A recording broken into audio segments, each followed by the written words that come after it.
ونستغفره ونؤمن به ونتوكل عليه ونعوذ بالله من شرور أنفسنا ومن سيئات أعمالنا من يهده الله فلا مضل له ومن يضلله فلا هادي له ونشهد أن لا إله إلا الله وحده لا شريك له ونشهد أن سيدنا ومولانا محمدا عبده ورسوله صلى الله تعالى عليه وعلى آله وأصحابه وبارك وسلم تسليما كثيرا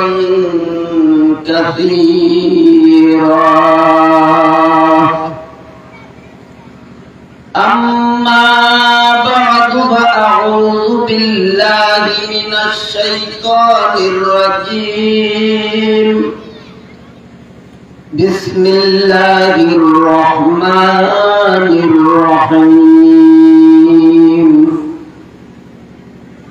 سبحان الذي أسرى بعبده ليلا من المسجد الحرام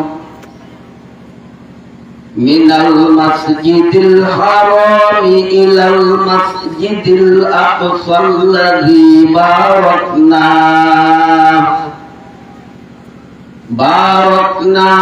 حوله لنريه من آياتنا إنه هو السميع البصير وقال النبي صلى الله عليه وسلم كل أمتي يدخلون الجنة إلا من أبى قيل ومن أبى يا رسول الله قال من أطاعني دخل الجنة ومن عصى فقد أبى أو كما قال عليه الصلاة والسلام প্রত্যেকে জবান খুলে নামাজের যে দুরূদ শরীফ আছে দুরূদ ইব্রাহিমী আমরা প্রত্যেকে পড়ি যেহেতু যত সিস্টেমের দরুদ করা হয় দুনিয়াতে সমস্ত উলামায়ে হক্কানি উলামায়ে কেরামের ঐক্যমতে দরুদ ইব্রাহিমী যেটা নামাজে পড়া হয় এই দরুদ হলো শ্রেষ্ঠ দরুদ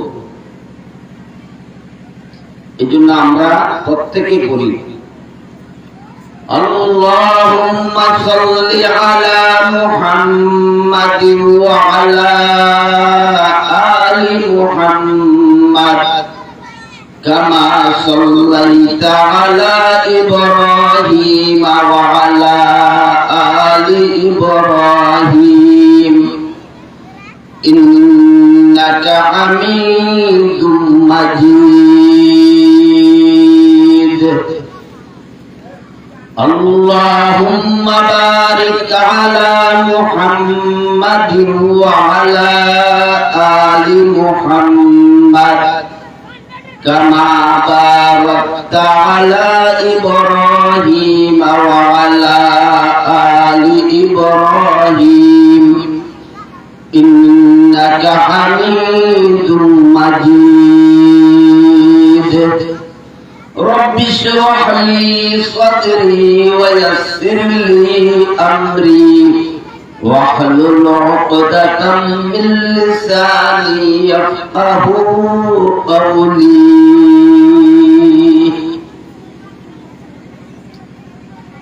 পূর্ববাদ ফকিরবাড়ি খেদমতে কোরআন যুব সংগঠনের উদ্যোগে আয়োজিত 14তম ওয়াজ ও দোয়ার মাহফিলে আজকের শ্রদ্ধাভাজন সভাপতি, উপস্থিত হাজরাত উলামায়ে কেরাম,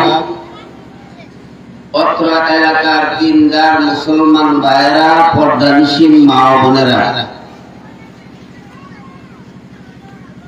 আপনারা যারা একটু এলোমেলো বলছেন একটু সামনে আসেন না, সব বুঝে ওয়াজ করলে করণ যায়, আর কিছু বোঝানোর চেষ্টা করলে আপনারাও পরিবেশ তৈরি করতে হবে।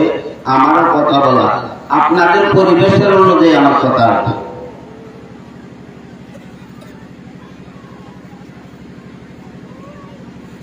আর এখানে একটা গেট আছে, এদিকে কি হয় না হয় আপনারা এদিকে চাইন না, আমার দিকে চাই। আমার সাথে কিছু কথা আপনাদের শেয়ার করতে হবে, তবে আপনারাও বুঝবেন, আমারও বুঝাইতে হবে।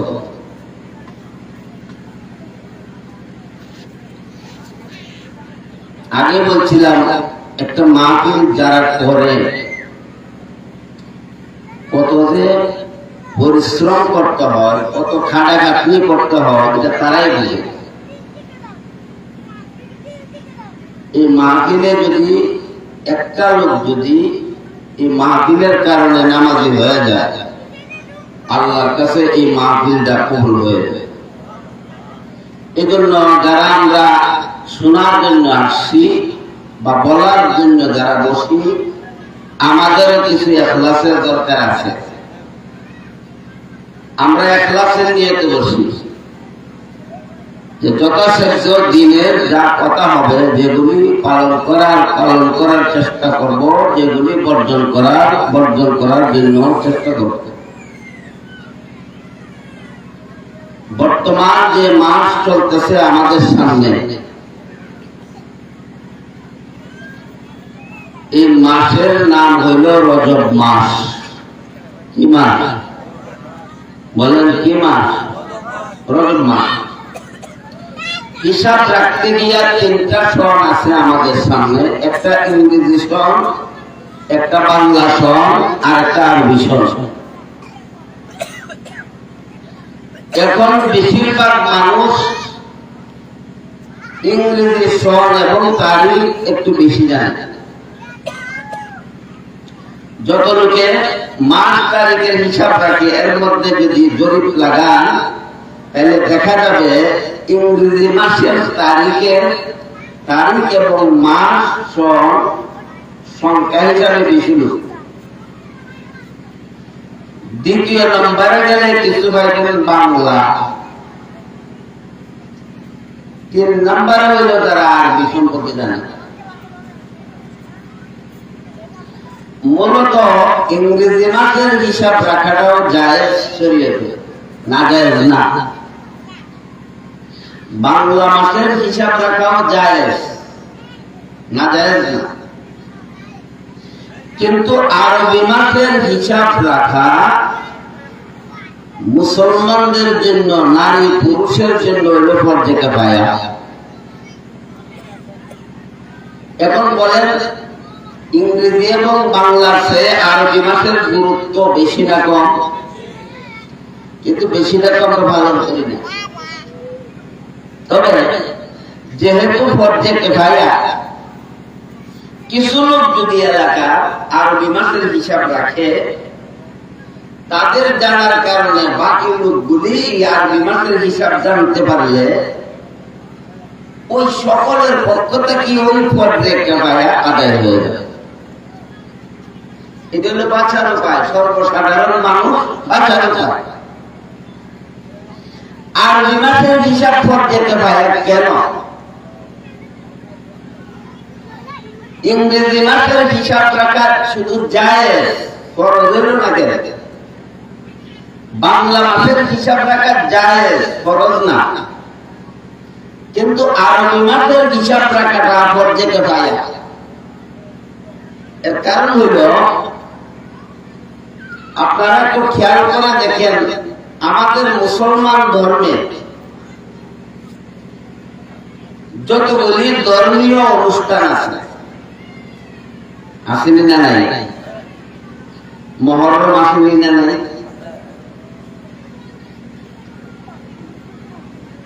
জিলহজ মাসে কুরবানি আসেনি না নাই? জিলহজ মাসে হজ পালন করে কিনা লাগে না? রজব মাসে আল্লাহর নবী মেরাজে গেছিলেন, ঠিক আছে না? রবিউল আউয়াল মাসে বিশ্বনবী মুহাম্মদুর রাসূলুল্লাহ দুনিয়াতে জন্মগ্রহণ করেছিলেন, আবার 63 বছর জীবন যাপনের পরে দুনিয়া থেকে বিদায় হয়ে গেলেন। সামনে শবে বরাত আসতেছে, এগুলো আবার শাবানের 15 তারিখ। এর কিছুদিন পরেই দেখবেন রমজান মাস এসে পড়ছে। এটাও কি বৈশাখ মাসের 1 তারিখ না রমজানের 1 তারিখ? কথা বুঝেন, জবাব দিয়ে বলে দিকে চাইেন না। আমরা 1 মাস সামনে রোজা রাখবো, এটা কি জানুয়ারির 1 তারিখ না রমজানের 1 তারিখ? বৈশাখ মাসের 1 তারিখ হইব না রমজানের 1 তারিখ থেকে শুরু হইব? দীর্ঘ 1 মাস রোজা রাখার পরে আবার যে ঈদ পালন করবেন, যেটাকে রোজা ঈদ বলা হয়, এটাও কি ইংরেজি মাসের সাথে সম্পর্ক, বাংলা মাসের সাথে না শাওয়ালের 1 তারিখ? শাওয়ালের আবার যারা নফল রোজায় রাখেন, 6টা রোজা রাখে, এটাও কি আরবি মাস না বাংলা মাস? যেহেতু মুসলমান ধর্মের যতগুলি বিধিবিধান আছে, যতগুলি ধর্মীয় অনুষ্ঠান আছে, সবগুলির সম্পর্ক হল আরবি মাসের সাথে। কোন মাসের সাথে? আরবি মাসের সাথে। এই জন্য আরবি মাসের হিসাব রাখা হানাফি মাযহাব মতে ফরজে কিফায়া, ফরজে আইন না। কিন্তু এটা কি বলেন? ফরজে আইন আর ফরজে কিফায়ার মধ্যে ব্যবধান আছে। ফরজে আইন হলো যার উপর ফরজ হয় তারই আদায় করতে হবে, আর জনের দ্বারা বদলা চলে না।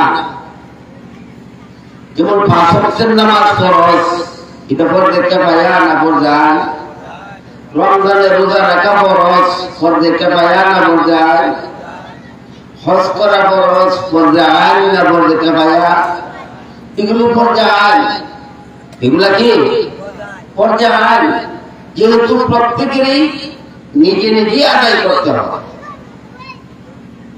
আর যেগুলি ফরজে কিফায়া আছে, যেমন চন্দ্রমাসের হিসাব রাখা, 2-4 জন যদি এলাকার জানে চন্দ্রমাসের দিন তারিখ, আল্লাহ হাসরের ময়দানে ওই 2-4 জনের খাতিরে বাকিরা যে জানলো না, তাদেরকেও আল্লাহ এই ফরজ তাদের পক্ষ থেকে আদায় বলে ঘোষণা হয়েছে। ঠিক তদ্রুপ জানাজার নামাজও ফরজে কিফায়া। জানাজার নামাজ কি ফরজে কিফায়া?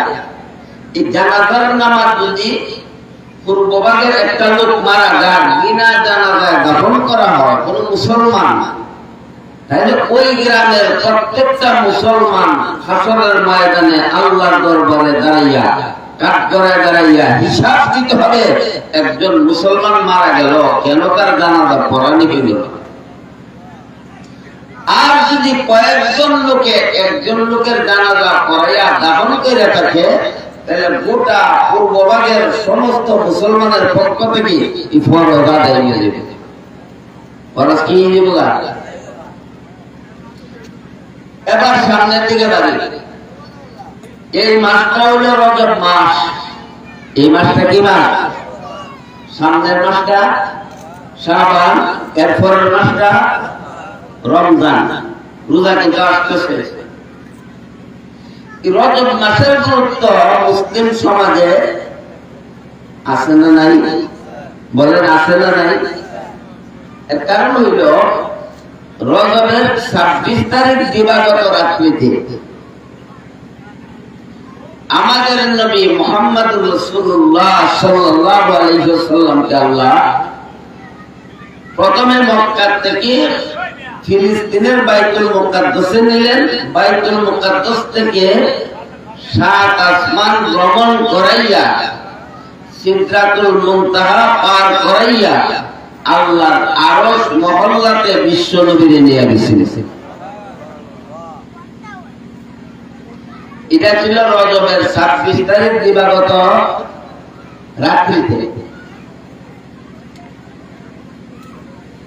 বলেন তো আর কোন নবীরে এইভাবে আল্লাহ মেরাজ করেছে?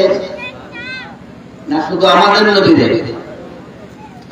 আমাদের নবী সমস্ত নবীরা আল্লাহর কাছে দাবি। এর মধ্যে কোন নবীর মর্যাদা এক নবীর থেকে একটু বেশি আছে, কোন নবীর মর্যাদা আর এক নবীর থেকে একটু বেশি আছে, কিন্তু সর্বযুগের সর্বকালের সমস্ত নবী রাসূল থেকে আল্লাহ আমাদের নবীর মর্যাদা আলাদাভাবে আল্লাহ বাড়াইয়া দিয়েছেন। আল্লাহ একা একা বলেন, ওয়ামা আরসালনাকা ইল্লা রাহমাতাল লিল আলামিন। আল্লাহ বলেন, হে নবী, আমি আপনাকে সমগ্র জাহানের জন্য রহমত বানাইয়া পাঠাইছি। আমি হইলাম রব্বুল আলামিন। আল্লাহ কি পড়েন নামাজ? আলহামদুলিল্লাহি রাব্বিল আলামিন। প্রত্যেক নামাজের শুরু দিয়া সূরা ফাতিহা বলতে লাগেনি? এই সূরা ফাতিহার প্রথম যে আয়াতটা, এখানের মধ্যে আল্লাহ ঘোষণা করছেন, আমি আল্লাহ হইলাম সমগ্র ভূমণ্ডল যা কিছু দেখো আর না দেখো সমগ্র বিশ্ব জগতের রব আমি আল্লাহ। সমগ্র বিশ্ব জগতের রব কে? আল্লাহ হলেন রব। ঠিক তেমনি ভাবে আমাদের নবীকে বলেন, হে নবী, আমি আল্লাহ যত জগতের যত এরিয়ার রব, আমি আল্লাহ আপনার মর্যাদা আমি কমাই নাই।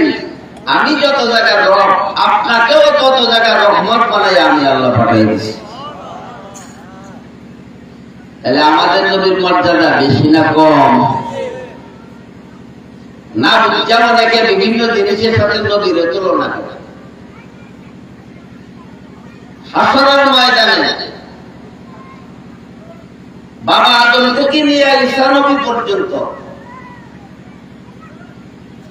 সব নবীরা যেদিন বলবেন ইয়া নাফসি ইয়া নাফসি, কি বলবেন? ইয়া নাফসি। কেউ আল্লাহর কাছে বিচার শুরু করার সুপারিশ করার সাহস পাবে না, কেউ পাবে না। নবীরা পর্যন্ত বলবে আল্লাহ আমাকে বাঁচাও, আমাকে বাঁচাও, আমাকে বাঁচাও, যার যার চিন্তা। ওই দিন আপনি আমার নবী মাকামে মাহমুদের সাজদায় করে বলবেন, রব্বি হাবলি উম্মতি, রব্বি হাবলি উম্মতি, রব্বি হাবলি উম্মতি। তিনি হলেন একমাত্র আমাদের নবী মুহাম্মদ রাসূলুল্লাহ। এই নবীর উম্মত আমরা। আমাদের দাম কম না বেশি? বলেন আমাদের দাম কম না বেশি? ওই দিন আল্লাহ নবীকে ডাক দিয়ে বলবেন জিবরাইলকে, হে জিবরাইল যাও। সমস্ত হাসরবাসী যখন গিয়ে নবীর দরবারে হাজিরা দিবে, আল্লাহ জিবরাইলকে ধরাইবেন, আমার নবীরে কও আর কানতে হবে না, মাথা উঠাইতে বলো। এই মুহূর্তে নবী যার সুপারিশ করবে আমি আল্লাহ কবুল করে নিই। আমরা তো কপাল চাই না, শেষ নবীর উম্মত হইছি। আমাদের দাম বেশি না কম? আরেক হাদিসে আল্লাহর নবী বলেন, আমি নবী জান্নাতে যাওয়ার আগে কোন নবীর জন্য জান্নাতে যাওয়া আল্লাহ জান্নাতের গেট খুলবেন না। ঠিক তেমনি ভাবে আল্লাহ আমার উম্মতেরও আল্লাহ এত মর্যাদা বাড়ায় দিছে, আমার উম্মত জান্নাতে ঢোকার আগে অন্য নবীর উম্মতের জন্য জান্নাতের দরজা খোলা হবে না। এখন প্রশ্ন, নবীর উম্মত হিসেবে আমি যাইতাম যাইতাছি, আমি নবীর উম্মত হইছি, আমার তাই করার দরকার আছে তো? আমি নবীর উম্মত হইছি, হযরত উমর ইবনুল খাত্তাব রাদিয়াল্লাহু তাআলা আনহুর নাম শুনছেন আপনারা? শুনছেন আপনারা? 10 জন সাহাবীরে আল্লাহর পক্ষ থেকে একই মজলিসে নবীর মাধ্যমে জান্নাতের সার্টিফিকেট আল্লাহ দিয়েছিলেন। যে 10 জন, এই 10 জনের দ্বিতীয় নম্বরে যিনি ছিলেন তিনি ছিলেন উমর ইবনুল খাত্তাব রাদিয়াল্লাহু তাআলা। মর্যাদা বেশি না কম? আর একদিকে নবীর শ্বশুর, বিশ্বনবীর কি ছিল? শ্বশুর ছিল। যেই নবী সম্পর্কে আল্লাহর নবী আম্মাজান আয়েশারে বলছিল আকাশের তারকার থেকে সমতুল্য নেকির চেয়ে আমার উমরের নেকি আল্লাহ বেশি বাড়াইয়া দিয়েছে। রাসূল বলছেন আমার পরে যদি কোন নবী হইতো আল্লাহ আমার উমরের নবী বানাইয়া বানাইল। যেই নবী মদিনার রাস্তা দিয়ে হাইটা যা, ভূমিকম্প শুরু হয়ে গেছে। উমর রাদিয়াল্লাহু তাআলা আনহু মদিনার রাস্তা দিয়ে হাইটা যেতেছে, ভূমিকম্প শুরু হয়েছে। হাতের লাঠি দিয়া জমিনের মধ্যে বাড়ি মারছেন, বাড়ি দিয়া বলছেন থাম। এই যে ভূমিকম্প থামছিল, আজ থেকে ১,৫০০ বছর আগে লাঠির আঘাতে ভূমিকম্প থামছিল, ১,৫০০ বছর যাবত আজ পর্যন্ত মক্কা মদিনায় ভূমিকম্প হয়েছে। মুহাদ্দিসিনে কেরাম বলেন কিয়ামত পর্যন্ত মক্কা মদিনা কিয়ামতের আগে ভূমিকম্প হবে না। মর্যাদা বেশি না কম? জান্নাতের টিকিট পাইছে না পাইছে না? ওনার অবস্থাটা বলেন। এরপরে আমার আমল আমি তালাশ করি, আমি কই যেতেছি সহজ হয়। উমর ইবনুল খাত্তাব রাদিয়াল্লাহু তাআলা আনহুকে যখন ছুরি দিয়ে আঘাত করা হলো, শাহাদাত বরণ করলেন। ডাক্তার কোনো খাবার দিলে সরাসরি পেট দিয়ে বের হয়ে যায়। এখনের মতো তার এত উন্নত চিকিৎসা ছিল না। ডাক্তার বলছে হযরত আর কাজ হবে না, আপনি কিছু ওসিয়ত করলে তাড়াতাড়ি করেন, আপনার সময় কম। সময় কি? উমর রাদিয়াল্লাহু তাআলা আনহু ওনার ছেলে আব্দুল্লাহরে ডেকেন না বলছে তোমার কাছে আমি 2টা সংবাদ পৌঁছাইতেছি। 1 নম্বরে হইল আমি এখনো জীবিত আছি, মরছি না। আম্মাজান আয়েশার কাছে গিয়া বলবা উমর ইবনুল খাত্তাব আমাকে পাঠাইছে, আমিরুল মুমিনিন বলবা না, ক্ষমতার দাপট দেখাইতে চলো। উমর ইবনুল খাত্তাব আমার বাবা আমাকে পাঠাইছে, আপনি যদি অনুমতি দেন যে 2 জন আপনার ঘরে শুয়ে আছে, বিশ্বনবী মুহাম্মদুর রাসূলুল্লাহ এবং আবু বকর সিদ্দিক, ওনার মনের আশা 2 জনের পাশে উনিও শুনতো, আপনি অনুমতি দিলেন। বলার পরে আম্মাজান আয়েশা চোখের পানি ছেড়ে দিয়া ওই জায়গাটা তো আমার জন্য রাখছিলাম, ওমর যেহেতু চাইছে এই জায়গাটা, উনি বললেন আমি খুশি মনে উমরের জন্য জায়গাটা দিয়ে দিলাম।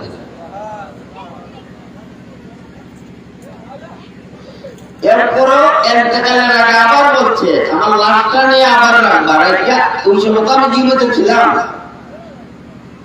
লাশটা নেওয়ার পরে আবার বলবা যে আপনার অনুমতি আছে না নাই, যদি কয় আছে আমার দাফন করবা, নাই যে সাধারণ পুরস্কারে জান্নাতুল বাকিতে আমার দাফন করবা। ক্ষমতা দেখাইছে না। আজকে আমরা 3 দিনের 60 দিনের ক্ষমতা লাগে, আর কিছু স্মরণ থাকে না, জনগণের কথা স্মরণ থাকে না। আমি বাঁচলে আমরা মনে করি দুনিয়ার শান শৌকত, টাকা পয়সা, সম্পদে শান্তি দেয় না ভাই, শান্তির মালিকের মাত্র আল্লাহ। শান্তির মালিক কে? 2 নম্বরে ছেলেরে বললেন তুমি হুযায়ফারে দেখতে আনো।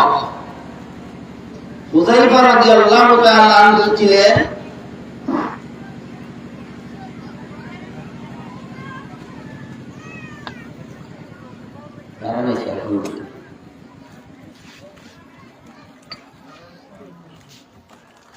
আল্লাহর নবী সাহাবী হুযায়ফা রাদিয়াল্লাহু তাআলা আনহুর কাছে আল্লাহ কিছু গোপনীয় তথ্য দিয়ে গেছিলেন, যেগুলি হুযায়ফা কোনদিন প্রকাশ করে নাই। কিয়ামত পর্যন্ত পৃথিবীতে কি কি ফিতনা আসবে এগুলির নাম সহকারে বাবার নাম দাদার নাম বলে গেছে, এবং কারা কারা বর্তমানে মুনাফিক হিসাবে মদিনাতে আছে রাসূল হুযায়ফার কাছে বলে গেছে। এই জন্য হাদিস শরীফে আসছে হুযায়ফা রাদিয়াল্লাহু তাআলা আনহু যদি কোন সাহাবী মারা গেলে জানাজায় শরীক হইতেন, সেই জানাজায় উমরও শরীক হইতেন। যেই জানাজায় হুযায়ফা শরীক হইতেন না, ওই জানাজায় উমরও শরীক হইতেন। একবার রাইসুল মুনাফিকিন আব্দুল্লাহ ইবনে উবাই ইবনে সুলুল, মুনাফিকদের সর্দার, সারা জীবন মুনাফিকি করছে ইসলামের বিরুদ্ধে। নবীর কাছে গেলে নবীর আশেক, নবীর জন্য জীবন দেওয়া। আবু জেহেল উৎপা সাহেবের কাছে গেলে আমি তো যাই মুহাম্মদের কাছে, তোমরা কাছে কিছু কথাবার্তা লেনদেন করবা। মারা যাওয়ার আগে আল্লাহর নবীর ওসিয়ত করছেন, নবী আমার তো ভয় হয়, কবরে কি জবাব দেব? মুনাফিক না মুসলমান? বলেন মুনাফিক না মুসলমান? মুনাফিক। আমার ভয় হয়, কি জবাব দিব? আপনার কাছে ওসিয়ত, আপনার গায়ের জামাটা দিয়ে আমারে কাপড়ের কাপড় পরাই দিবে। নবী সরল সুজা অসুবিধা নাই, অধিকার না দিছে না, তার ব্যাপারে রাসূল রাজি হয়ে গেছেন। দ্বিতীয় নম্বরে আমার জানাজার ইমামতিটা আপনি বিশ্ব নবী করবেন। তৃতীয় নম্বরে কবরে আমার লাশটা আপনার নিজ হাতে রাখবেন। মুনাফিক না মুসলমান? কিছু কিছু বিষয় জিগাই না, ওখান ডর লাগছে না। জানাজা যখন হাজির, আল্লাহ নবী জানাজা পড়াইবার জন্য রেডি, সামনে বাড়তেছে। উমর রাদিয়াল্লাহু তাআলা আনহু নবীর জামার মধ্যে পিছন থেকে কান্দা ধরছে। আপনি করতেছেন নাকি? কার জানাজা পড়াইবেন? সে তো একটা টাটকা মুনাফিক ছিল। রাসূল বলেন, আমার কাছে তো ওহী আসছে না। আমার কাছে কি আইছে না? বলেন আব্দুল্লাহ ইবনে উবাই ইবনে সুলুলের জানাজাতে নবী পড়াইতে গেলেন। রাসূল আব্দুল্লাহ ইবনে উবাইদের মুনাফিক রাসূল জানে? জানে? কি বুঝেন জানে? তারা জানে? জানে না। এই জন্য জানাজা পড়ানোর জন্য সামনে বসে, আর উমরে কান্দা ধরছে। কান্দা যখন ধরছে, আল্লাহ নবীকে আমাকে জানাইছে না, রাসূল জানাজা পড়াইয়া দিছে। সাথে সাথে উমর রাদিয়াল্লাহু তাআলা আনহু আল্লাহ আয়াত নাযিল করে দিয়েছেন, আপনি কার জানাজা পড়াইছেন? উমরের সিদ্ধান্তই তো সঠিক সিদ্ধান্ত ছিল। আপনি বিশ্বনবী হইতে পারেন একবার কেন, 70 বার যদি মাফ চান, আমি আল্লাহ মাফ করে দিব না। শুধু আর শুনলেন না, একটু এখন বিবেককে জিগান। আমার পিসাব কাটকালি, আমার পিসাবে আমার জান্নাতে পৌঁছাইতে পারবো? বলেন। আপনার পিসাব করুন না, জান্নাতে পৌঁছাইতে পারবো? আপনার পিসাব করবো না, জান্নাতে পৌঁছাইতে পারবো? তাহলে ফির বাবা আবার আমার করাইব, এটা কোন দোকানের মধ্যে পড়ে আছে? ফির এমনি খবর আছে, আমি একটু ফিরের নবী। কোন দোকান পড়ে আছে? নিজের আমল নিজের করতে হবে। এক সাহাবী আল্লাহর নবীকে বলেন, ইয়া রাসূলুল্লাহ, রাসূলের খেদমত করছেন, রাসূল খুশি হচ্ছেন। রাসূল বলেন, তুমি কি চাইবা আমার কাছে চাও। সাহাবী বলেন, আমি চাই জান্নাতে আপনার সাথে থাকতে। জান্নাতে কার সাথে থাকতো? নবীর সাথে থাকতো। নবী কয়, জান্নাতে যদি আমার সাথেই থাকা লাগে, তাহলে বেশি বেশি আল্লাহরে সেজদা করব। ভাই করুণার বিশ্বাস কর, তরমুনার বিশ্বাস কর, কাটকালের বিশ্বাস কর। আপনার আমল যদি ভালো হয় তখন তারা কাজে লাগবে। আপনার আমার আমল যদি খারাপ হয়, আমার পীরের বাবার ক্ষমতা নাই আমারে করাই নেওয়া। তবে প্রশ্ন করবেন ফির মুরিদি ওই কেন লাগি ভাই, ফির মুরিদি ওই কেন লাগি? ওই কোন রাস্তায় চললে জান্নাতে যাওয়া যাবে, কোন রাস্তায় চললে জাহান্নামে যাওয়া লাগে, ওই রাস্তা দেখাইয়া দেওয়ার জন্য ফির মুরিদি। কেউ কাউকে পার করার ক্ষমতা নাই, ঢুকাই দিলেন না।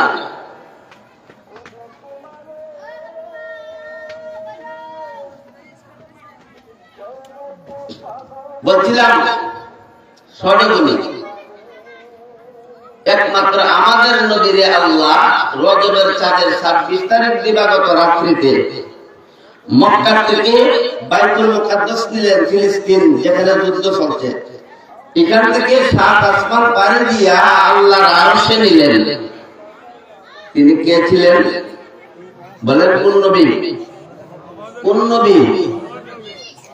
দুনিয়ার জমিন থেকে প্রথম আকাশ পর্যন্ত যে ফাঁকা জায়গাটা আছে, গভীরতাটা আছে, এই গভীরতার দূরত্ব হইল 500 বছরের রাস্তা। কত বছরে? 500 বছর। প্রথম আকাশের যে গভীরতা আছে, ফুর বুঝেন কি আপনারা? প্রত্যেকটা আসমান কিন্তু ফুর। 7টা খালি জায়গা যেমন আছে, 7টা আসমানও আছে। প্রত্যেকটা খালি জায়গার দূরত্ব হইল 500 বছর। প্রত্যেকটা আসমানের গভীরতা হইল 500 বছর। মোট হইল 7000 বছর। কত বছর? 7000 বছরের রাস্তা। বাইতুল মক্কা থেকে বাইতুল মুকাদ্দাস ছিল কয়েকশত মাইল দূরে। ওইখান থেকে 7000 বছরের রাস্তা অতিক্রম করাইয়া আল্লাহ আরশে নিয়া আল্লাহ এই রজবের চাঁদে আল্লাহ এই উম্মতকে 50 ওয়াক্তের নামাজ উপহার দিয়েছে। সবগুলি বিধিবিধান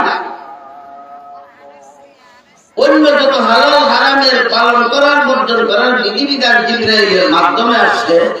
আর একমাত্র নামাজ একটা এমন একটা গুরুত্বপূর্ণ ইবাদত যেটা আল্লাহ জিবরাইল আলাইহিস সালামের মাধ্যমে না দিয়া স্বয়ং আল্লাহর দরবারে নবীরে দিয়া নিজ হাতে আল্লাহর নবীরে 50 ওয়াক্তের নামাজ বুঝাইয়া দিয়েছে। সমবৎকান এটা বুঝেন, সময়টা কত লাগছে। আল্লাহ বলেন সুবহানাল্লাযী আসরা বিআবদিহি লাইলাম মিনাল মাসজিদিল হারাম। 7000 বছরের রাস্তা ভাড়া দিতে কতদিন সময় লাগবে? সময়টা হইল আল্লাহর নবী বলেন আমার উম্মাহানির ঘর থেকে জিবরাইল আলাইহিস সালাম ঘরের সাত পাক করে বের করে আনিয়া হাতিমে কাবার মধ্যে আমাকে আমার সিনা মুবারক সাত করছে। আমি ওযু করছি, ওযু করে এখান থেকে বাইতুল মুকাদ্দাস গেছি। 7 আসমান পাড়ি দিয়ে আল্লাহর সাথে সাক্ষাৎ কইরা আবার যখন হাতিমে কাবার মধ্যে আসি, আমি যে ওযু করছিলাম উঁচা জায়গা, আয়সা দেখি উঁচা জায়গার পানি এখনো নিচের দিকে গড়াইয়া যাইতেছে।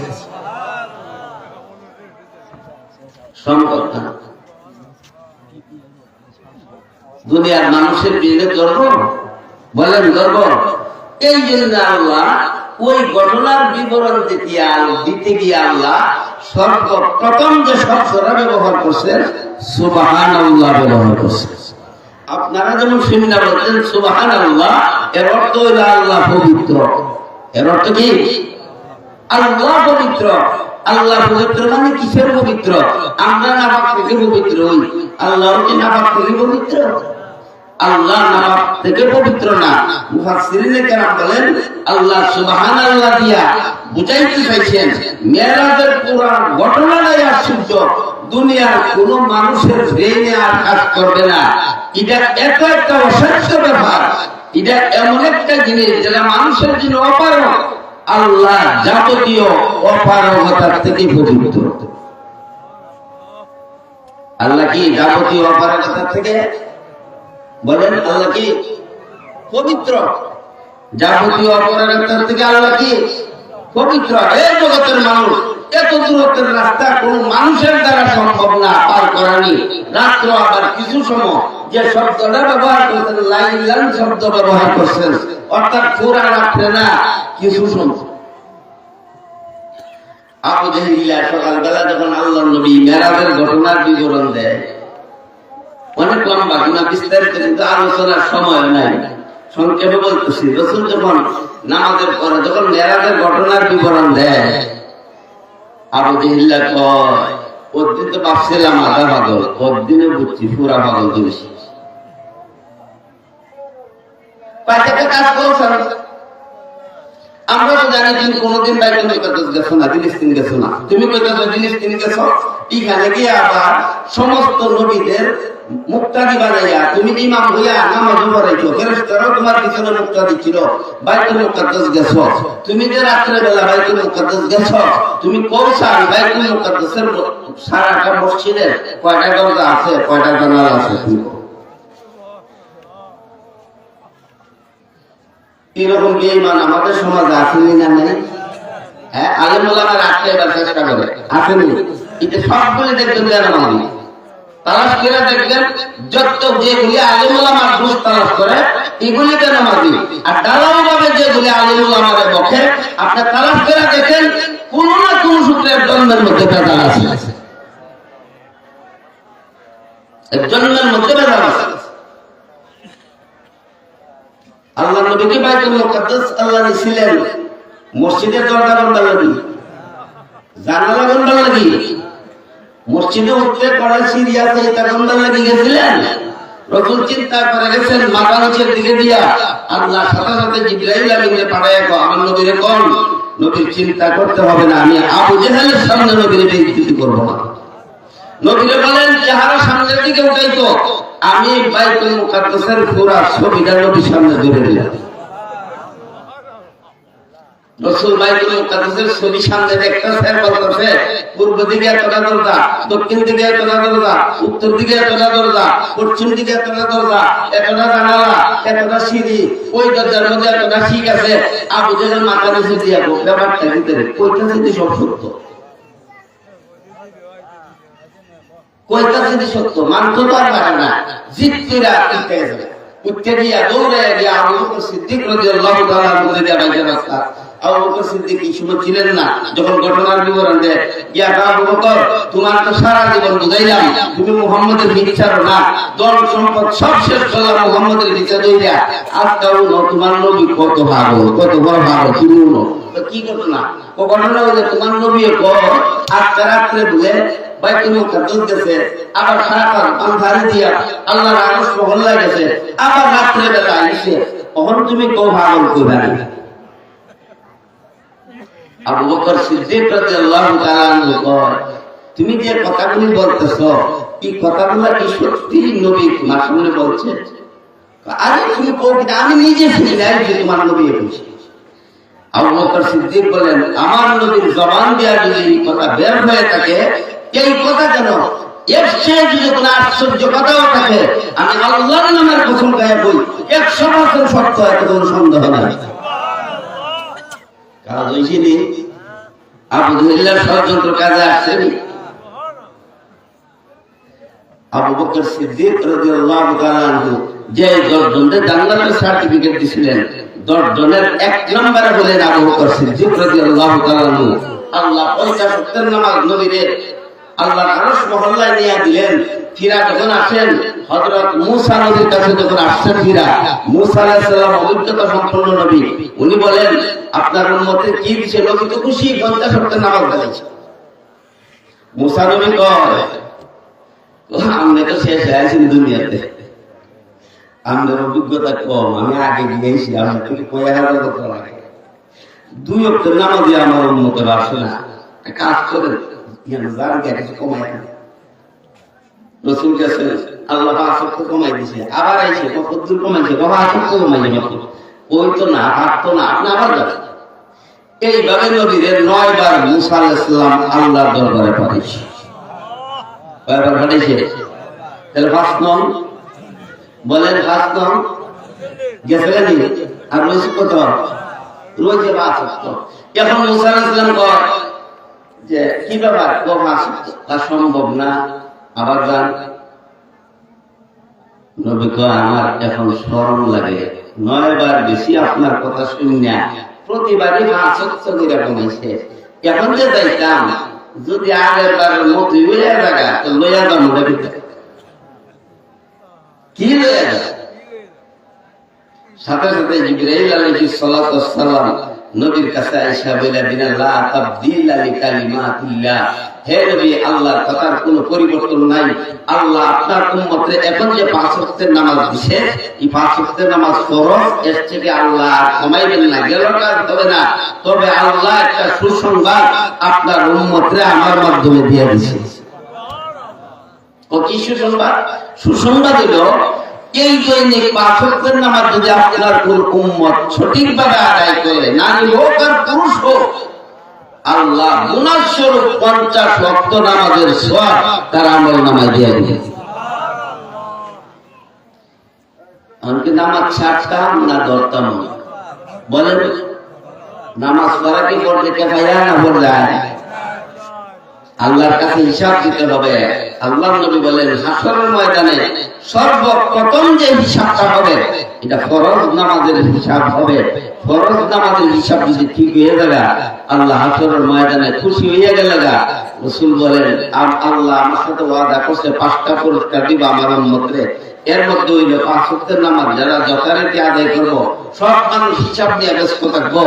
আল্লাহ আমার উম্মতরে দেখতে কইব তুই বিশ্ব নবীর উম্মত, বেঈমানদের সামনে তোরে আমি শরম দিতে চাই না, তোর যদি আটকে দেই আমার নবী শরম পাইব, যা তুই হিসাব দিতে না তোর দেখি। হাসরের ময়দানে হিসাব দিয়া যাইতাম না বিনা হিসাবে যাইতাম? বলেন হিসাব দিয়া যাইতেন না বিনা হিসাবে যাইতেন? বিনা হিসাবে জান্নাতে গেলে নামাজ ছাড়া যাইব? পীরের সুপারিশ নবীর সুপারিশের আশা করলে নামাজ ছাড়া যাইব? ছাড়া যাবে না। আল্লাহর দরবারে যে যতটুকু সাধ্যমতে ইবাদত করেন, আল্লাহ কোনটা যে আপনার কবুল করে নেয়, যে কোন একটা উসিলা আল্লাহ ইচ্ছা করলে আপনাকে পার করে দেয়। আল্লাহ তাআলা যতটুকু আলোচনা হয়েছে সময় লম্বা চূড়া ঘটনা মেরাজের আসলে বিস্তারিত আলোচনা তো সম্ভব না। আল্লাহ তাআলা আপনার